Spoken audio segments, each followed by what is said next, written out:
તો હાલ ફિલહાલ એની સાઈડથી આ સાઈડ આવી ગયા છે, કેમ કે આ સુદામા બ્રિજ હાલ ફિલહાલ બંધ છે. આ કુદરતને શું નામ આપીએ, કેમ કે એકચ્યુઅલી અહીંયા શું છે કે 11:30 સાડા 11 વાગે પછી પાણી ઓટોમેટિક ઓછું થઈ જતું છે ને સાંજે 4 વાગે પછી વધી જાય છે. આ કેવી રીતે એ તો નહીં ખબર, ફિલહાલ બંધ છે. આ સુદામા સેતુ બંધ છે. તો અમે શું કર્યું કે આ નદીમાંથી હાલતા હાલતા આ બાજુ આવી ગયા. હા પડી બી ગયો, આ પડી બી ગયો.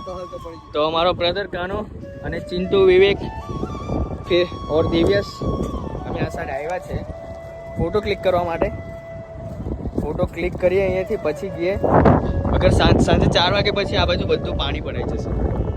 ત્યાં કેવી રીતના પણ આઈ ડોન્ટ નો કેવી રીતના આ થાય છે, પણ જે બી છે દેવભૂમિ છે, આ થવું જોઈએ. શું કેવું તમારું? બહુ મસ્ત. યસ.